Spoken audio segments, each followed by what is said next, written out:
말씀드린 대로 보강을 한국말로 30분 동안 해드리겠습니다.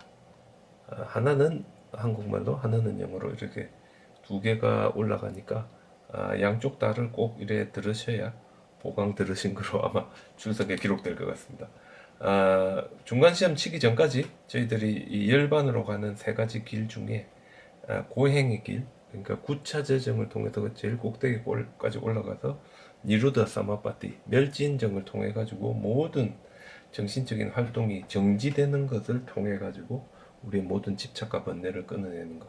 그 다음에 지혜의 길, 보통 저희들이 위빠사나라고 하는데 무상고무화, 이 세상에 그 어떤 것도 영원하지 않고 결국 우리에게 괴로움을 줄 뿐이며 따라서 이 세계에 나의 것이라고 할 만한 것이 없다 하는 이 세 가지 지혜를 우리의 생각의 모든 순간에 다 이렇게 가득 채워가지고 이 괴로움에서 벗어나는 게 이게 이제 두 번째라면 여기까지 우리가 했고 세 번째가 이제 명상의 길입니다.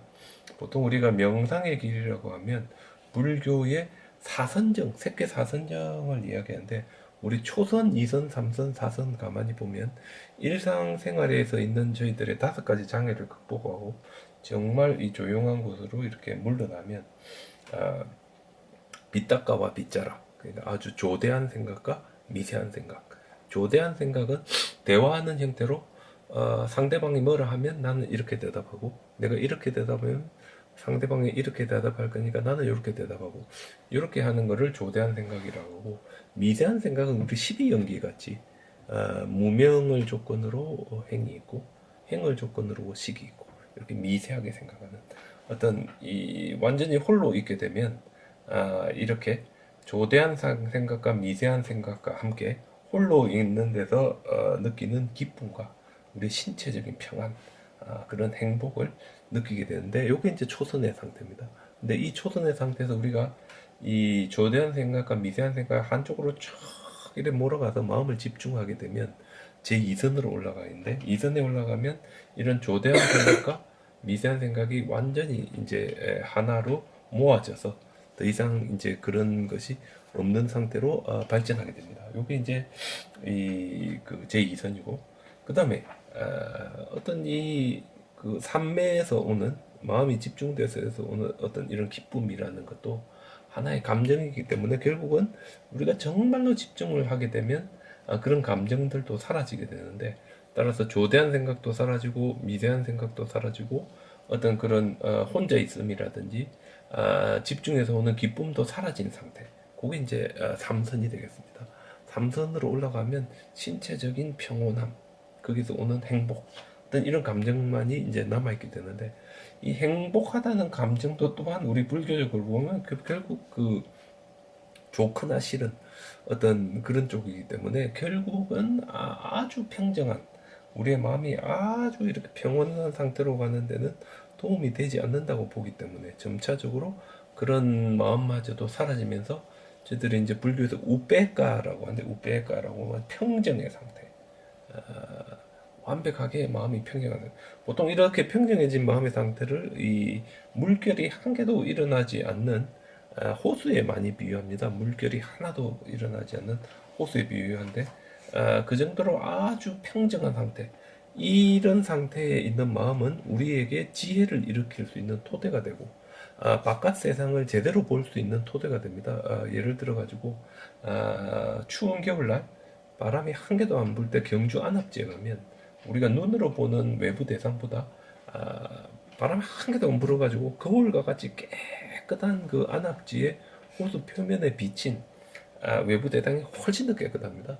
바로 우리 마음이 그 정도로 깨끗해져야 우리가 정말로 이 세상에 있는 대상들을 제대로 볼 수 있고 따라서 이렇게 제대로 봐야 우리에게 올바른 지혜가 나타난다. 이게 이제 명상의 길로 가는 새끼 사선을 통해서 우리가 마음의 정신적인 작용 하나 깔아앉혀서 평정에 이르는 상태에 이르는데 보통 이 과정을 저희들이 사마타라고 합니다. 사마타. 마음의 활동들을 하나 죽여가지고 아주 평정한 상태로 만드는 어떤 이걸 사마타라고 하는데 이렇게 평정한 상태가 되었을 때 지혜가 제대로 활동하게 되는데, 명상의 길에서 불교의 지혜는 어디까지나 사성제입니다. 우리 보통 사성제 하면 고집멸도, 이 세상은 괴로움으로 가득 차 있고 괴로움의 원인은 집착이며, 괴로움은 파괴될 수 있고 괴로움을 파괴하는 8가지의 방법이 있다, 팔정도가 있다. 뭐 보통 저희들이 리스트만 알고 있는데, 우리 그 초전법륜경과 이어지는 그 이 내용들을 가만히 보면, 그냥 이 리스트만 가지고 사성제를 아는 게 아니라 사성제를 실제 수행해서 적용하게 됩니다. 그래서 보통 이걸 우리 3전 12행상이라고 하는데, 첫 번째 단계는 각각의 고집멸도가 있다는 걸 알아차리는 거고, 두 번째 단계는 그것을 우리가 반드시 알아차려야만 하고 달성해야만 하고 파괴해야만 되고 실천해야만 한다는 그 각성 상태를 이야기하며, 세 번째 단계는 완벽하게 알려졌고 완벽하게 파괴되었으며 완벽하게 달성되었고 완벽하게 실천되었다, 이런 이제 의미를 통해 가지고 각각 이거를 네 가지 진리를 세 가지 방식으로 보니까 12찰나에 보게 됩니다. 그래서 첫 단계는 이것은 괴로움이다. 이것은 괴로움의 원인인 집착이다. 이것은 괴로움의 소멸이다. 이것은 괴로움의 소멸로 이끄는 길이다. 이게 첫 단계라면, 두 단계는 괴로움은 반드시 두루 알려져야만 한다.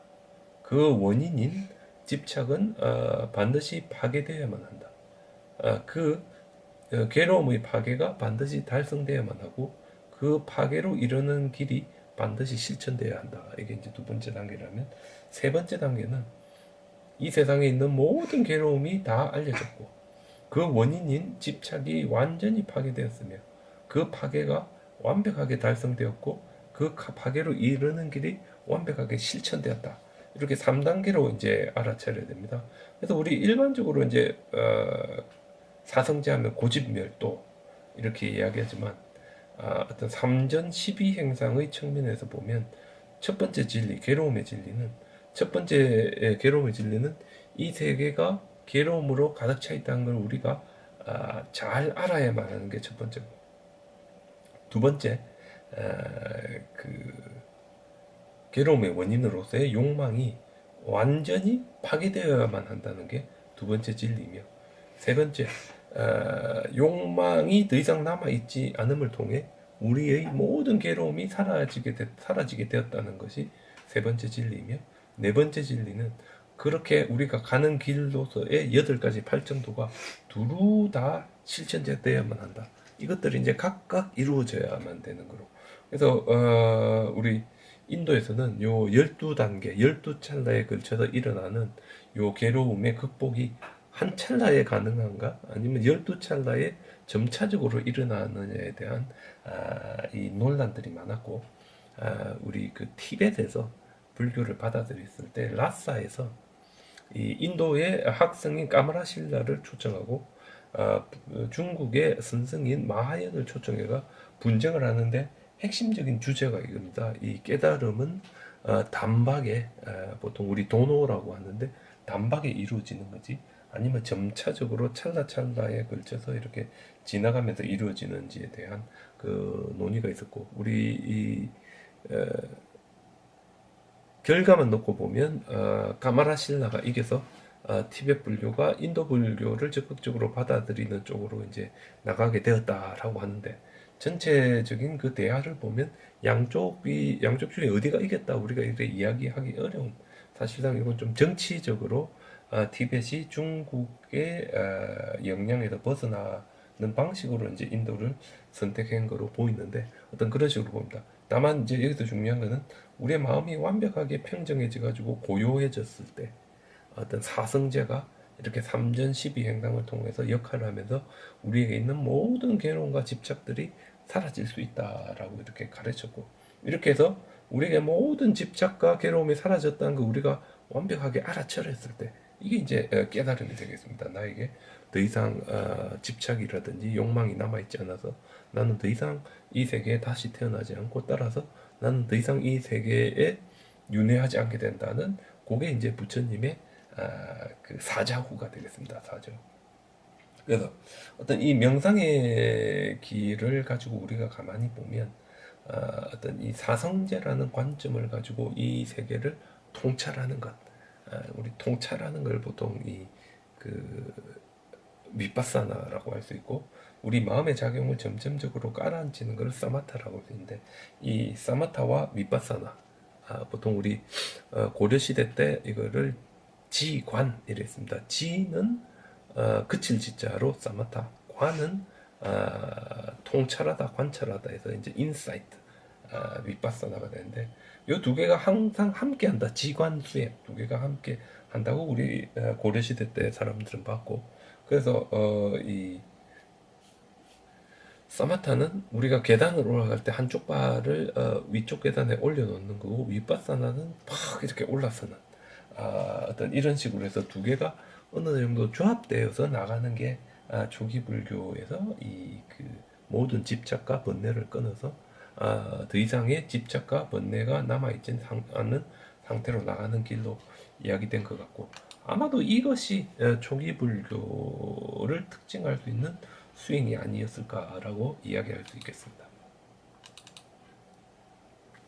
다음은 우리가 초기 교단의 형성에 대해서 이야기인데, 초기 교단의 형성은 율장 비나야의 대품 마박가에 나와 있고, 이 부분을 가장 열심히 연구한 학자는 허먼 올덴베르그고, 바로 이 부분을 통해 가지고 허먼 올덴베르그가 당시 에밀 서넷 같은 프랑스 학자들이 부처님은 태양 신화를 바탕으로 만들어진 가공 인물이라는 것을 반박해서 부처님의 역사성을 증명할 때 사용했다 이래 되는데, 제가 몇몇 이 개성들을 조금 해봤는데 인용해봤는데, 데나 사마예나 부토바가와 우르벨라얀 비하라띠 나자 네란자라야 띠라 보디루카 물레 바탕 아비산부토, 그때 존귀하신 부처님께서는 막 깨달음을 얻으시고 나서 우르벨라의 네란자라 강가 강둑에 있는 보리수 나무 아래에 머무르고 계셨다. 아타코바가와 보디루카 물레 사따 아항 에까 빨랑께나 니시디 비무티 수카파티 선배디, 그때 존귀하신 분께서는 비무티 부카 사파티 선배디 열반의 어, 쾌락을 온몸으로 느끼시면서 보리수 나무 아래에서 결가부자 한 자세로 7일 동안 앉아 계셨다. 아타코바가와 라띠아 빠띠마야만 빠띠자 사무빠담 아눌로마 빠띠로마 마나사까지, 그때 존귀하신 분께서는 밤의 초저녁 무렵에 연기법을 순간으로 역간으로 생각하셨다. 그래서 이제 12연기를 쫙 한 다음에 이제 개송이 있는데, 야다하베 바투부아 버티 담마 아따핀노 자하얀또 브라마나사 미둑바얌 디타티 마라세남 수리오 이와 오바삼 안틀리감, 고귀하신 분께서 열심히 명상을 하는 동안에 12연기의 각각의 의미가 명확해졌을 때, 바로 그때 그분께서는 마치 공중에서 태양이 빛나는 것처럼 마하라의 군대를 물리치고 당당하게 서 계셨다. 이 부처님의 깨달음을 이렇게 이제 우리 율장에서 표현하면서 부처님의 이첫 한 1년 정도의 부처님의 행적들을 우리 율장 대품에서 기록하고 있는데, 부처님의 7주라고 내용 현재 남방불교에서만 이래 되고, 우리 율장은 조금 다른데, 일반적으로 남방불교에서는 첫 일주일 동안은 보리수 나무 아래에서 해탈의 한의를 누리시고, 2주 동안은 깨달음을 가능하게 해준 보리수 나무에 감사를 했고, 3주 동안은 천상세계에서 은하수를 거닐었고, 4주 동안은 보석으로 만든 궁전에 올라 아비담마를 구상했습니다. 5주째는 마라의 세 딸의 유혹을 물리쳤고, 6주째 무쩌린다 용왕의 도움으로 이 보호를 받았으며, 7주째 따부사 발리카의 최초의 공양을 받고 범천권청 브라마가 이 세계에 나가서 가르쳐라는 권청을 받아서 세계로 나가게 된다는 이야기입니다. 가 되고, 부처님께서 바라나시로 가는 길에 순세 외도인 우바가를 만나서 첫 포교에 실패하는데 너무 당당하셨습니다. 부처님께서 남의 아짜리요 아띠 사디소메나 비자띠 나에게는 스승도 없고 나와 비슷한 사람도 존재하지 않는다. 사 대와 가스민 록가스민 신을 포함한 이 세계에서 나 아띠메 빠띠뿌걸라 나의 경쟁자는 없도다. 담마짝감 빠바띠뚱 가짜미 가시남뿌람 가르침의 바퀴를 굴리기 위해서 나는 지금 카시의 도시인 바라나시로 간다. 안다 부다 스민 로카스민 아라히 아나타 두드라부힘 앞을 보지 못하는 사람들로 가득한 이 세계에 불사의 북을 둥둥둥둥 울리겠노라 하는 부처님의 이 당당한 이야기였는데 이 이야기를 들었던 순서에도 아지비가 우베가는 고개를 절레절레 흔들고 딴 길로 가버렸다는 부처님이 너무 자신만만해서 그래서 이제 부처님께서 오비구를 만났을 때는 먼저 기선제압을 하시고 아주 자신의 가르침을 깨끗하게 정리해서 설법을 하게 되는데 자신의 가르침을 깨끗하게 정리한 게 사성제가 되겠습니다. 사성제. 그래서 이제 성공을 하고 오비구가 부처님의 제자가 되면서 불교 교단이 만들어집니다. 우리 따푸샤와 벨리카가 부처님에게 기이할 때는 오비구가 없었기 때문에 부처님 혼자라 불법성 부타 담마 쌍가 중에 쌍가가 아직 없었는데 요때가 되어서 비로소 이제 쌍가가 만들어지고 그리고 바라나시의 부유한 상인의 아들인 야사가 불교에 기이하면서 이제 그 제가자들도 이제 생기게 되는데 야사의 아버지는 최초의 남자 신자가 되고 야사의 부인과 어머니는 최초의 여자 신자가 됩니다. 그래서 우리 보면 요때까지 해서 비군이 빼고 사부 대중이 이제 다 만들어졌다라고 할 수 있고 이렇게 해서 이제 점차적으로 불교가 커지니까 부처님께서 전도선을 하는데 이 앞부분만 보면 짜리따 비캅의 짜리감 바후자나 히타야 바후자나 수카야 로카 아누감바야 아타야 히타야 수카야 담맘 아누사얌 담맘 아누사얌 비구들이요 많은 생류들의 히타야 복지를 위해서 바후자나 수카야 많은 생류들의 행복을 위해서 유행을 하고 록과 아누칸바이 이 세계에 대한 자비심으로부터 자기 스스로 행복과 복지를 위해서 모든 신들과 인간들의 행복과 복지를 위해서 자기 스스로 이렇게 유행을 하라.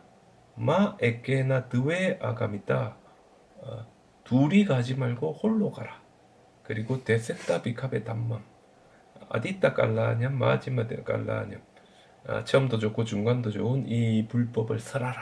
이게 이제 우리 불교의 전도선이 되겠습니다. 전도선. 그래서 불교의 전도선의 핵심은 바후자나 히타야, 바후자나 수카야. 우리 보통 이 그 초기 불교를 자리만 한다 그러는데 여기 명확하게 나와 있듯이 바후자나 히타야, 바후자나 수카야. 모든 중생들의 행복과 복지를 위해서 가르침을 쓰래라라고 부처님이 이야기하고 있고 그 다음에 우르벨라 지역의 브라만 계열의 수행자들이 단체로 불교에 기여하게 됩니다. 그래서 이제 불교가 아주 거대한 교단으로 발전하게 되고 이때 부처님이 10가지, 9가지의 덕성 내지 10가지의 타이틀로 불리게 되는데 이띠피소 바가와 아라항 삼마삼부토 비자짜라나 삼반노 수가토 록가비두 아누따로 뿌리사 담마사라띠 사타데바 아누타남 부토 바가와 그분께서는 실로 존귀하시다. 왜냐하면 그분께서는 아라한 존경받을 만한 분이고 은공이라고 합니다. 삼마삼부터 두루 깨달음을 얻은 분이며 등정각 비자짜라나 삼반노 지혜와 행위를 갖추신 분이다. 명행족 우리를 수가 또 선서 잘 가실 분이며 록가비도 세간에 이 세상의 지혜를 다 가지신 분이고 아누따로 가장 높으신 분이며 뿌리사 담마사라띠 인간들을 잘 이끄실 그 마부다. 우리 캐라반 리더다.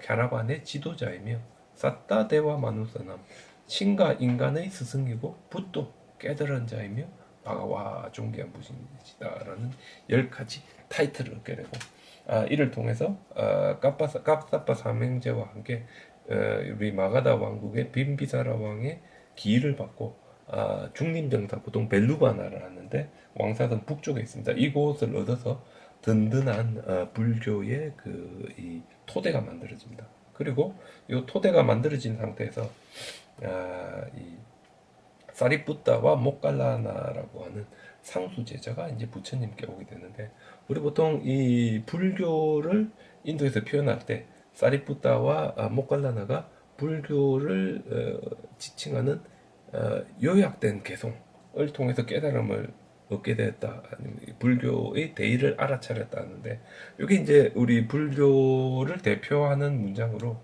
인도 불교의 많은 그 불상이라든지 이런 것에 요 문장이 나타납니다. 예담마 해뚜 바바바 떼샴 해뚜 따따가따 아하 떼샴자 니로드호 에반바디 마하사마노디 이래 되는데, 원인에 의해서 생겨나는 것들에 있어서 그들의 원인을 여래께서는 말씀하셨다.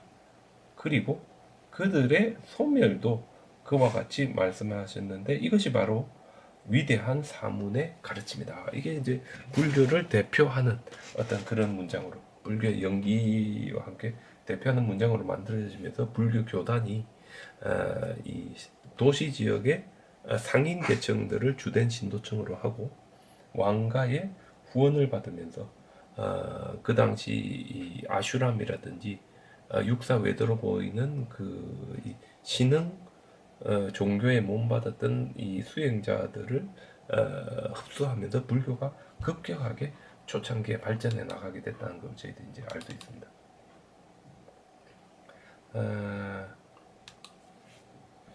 그 부처님의 깨달음은 저희들이 이제 열반이라고 하는데, 열반을 이제 두 가지로 이제 볼 수 있습니다. 하나는 유효열반, 하나는 무효열반인데, 유효열반은 아직까지 그 신체는 파괴되지 않았지만 모든 번뇌나 집착이 다 사라진 상태로, 유효열반은 곧 깨달음이 되고, 더 이상의 집착과 번뇌가 남아 있지 않아서 완벽하게 자유로워진 상태, 그걸 이제 무효열반이라 한다.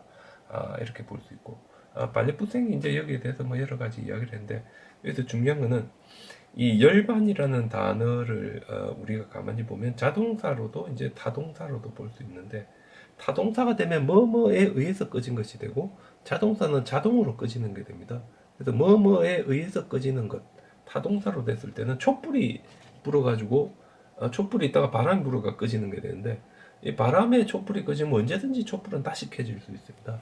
그래서 이쪽 의미를 우리가 열반의 의미로 보면, 열반이라는 것은 이 세상에서 사라짐으로 끝이 아니라 어떤 잠재적인 상태, 고는적인 상태로 되돌아간다는 의미로 볼 수 있고, 자동사로 보면 더 이상의 원인이 없어서 꺼지는 건데, 예를 들면 우리가 캠프파이어에다가 밤에 우리 모닥불 가만히 놔두면 이 모닥불이 있는 나무 다 태우고 밤에는 재만 남아서 꺼집니다. 요 재만 남아서 꺼진데 우리가 암만 다시 불을 붙여도 다시는 불이 붙지 않게 되는데, 요걸 우리가 보게 되면 열반이라는 거는 완전히 사라지는, 더 이상 아무것도 남아있지 않는 상태로 되는데, 초기경전 같은 경우에 자동사로 보는 얘는 한두 군데밖에 없고 대부분이 더 이상의 원인이 없어서 사라지는 것으로 되기 때문에, 아마도 이런 절멸에 가까운 게 초기 불교에서 열반의 의미가 아닌가 저희들이 이렇게 보고 있습니다. 다음으로 불교가 이제 점차적으로 그 분열하게 됐는데, 불교 교단 내부에는 상하 관계가 없었었고, 그 다음에 그 부처님이라는 카리스마 있는 지도자가 사라지면서 불교 교단이 결국 분리하게 될 수밖에 없었다고 이제 에티엔 라못 같은 학자가 이야기하고 있습니다. 여기 가만히 보면 불교 교단 내에 부처님 있을 때부터의 대립은 고산비 건도라든지, 아니면 부처님을 포함 모든 아란들이 다 동등하게 표현된다든지, 아난다와 대가습이 끊임없이 대립하는 이야기들이 나타나면서 분란이 끊임없었다는 걸 우리 알 수 있습니다. 근데 이때 이제 부처님 돌아가서 나고 나서 제1결집, 보통 왕사성에서 있었던 첫 번째 결집인데, 이게 이제 제1결집이라고 그러고, 제1결집에서 경률론과 같은 불교 경전의 이제 토대가 만들어졌다. 우리 뭐 불교적으로 보면 경륜론이 제일 결집해서 다 만들어졌다 이런 이야기합니다. 일반적으로 저희들이 이렇게 보고 제2결집은 부처님이 돌아가시고 한 100년 정도 지나서 바이샬리라는 동쪽에 아주 풍요한 도시에서 이제 생겨나게 되는데 이 바이샬리 결집 같은 경우에 야사라는 분이 바이샬리에 가서 이제 보니까 바이샬리 스님들이 하고 있는 행동이 자기가 보기에는 엄청나게 문제가 많은데 이분들이 10가지 말도 안 되는 행동을 하고 있다고 해서 이분들을 비판하는 게 핵심입니다. 그래서 이제 14비법 중에 제일 중요한 건 10번째 금언을 받았다 이건데 금언을 받은 그는 우리 그 율장 지금 이제 남아있는 뭐 대중부 근본 설일제유부, 설일제유부, 사분율 모든 곳에 다 금지되고 있기 때문에 사실상 제2결집은 분파가 아니라 문제가 있는 도시 스님들이 추출된 것으로 볼 수 있습니다. 진짜 제1 근본 분열의 원인은 그보다 한 40년 정도 뒤에 있었던 파탈리푸트라에 있었던 분쟁의 원인인데 이때 대천 마하데바라는 사람이 지금 현재 절에 있는 아란들에게 문제가 있는데 왜냐하면 이 사람들은 유혹에 넘어가고 무지가 남아있으며 자신이 깨달았는지에 대한 확신이 없고 그 다음에 이분들이 확신이 없는 게 주변 사람들에 다 알려지고 있기 때문에 이 사람들은 깨달은 자가 아니다라고 해서 아란들의 지위가 격화됩니다.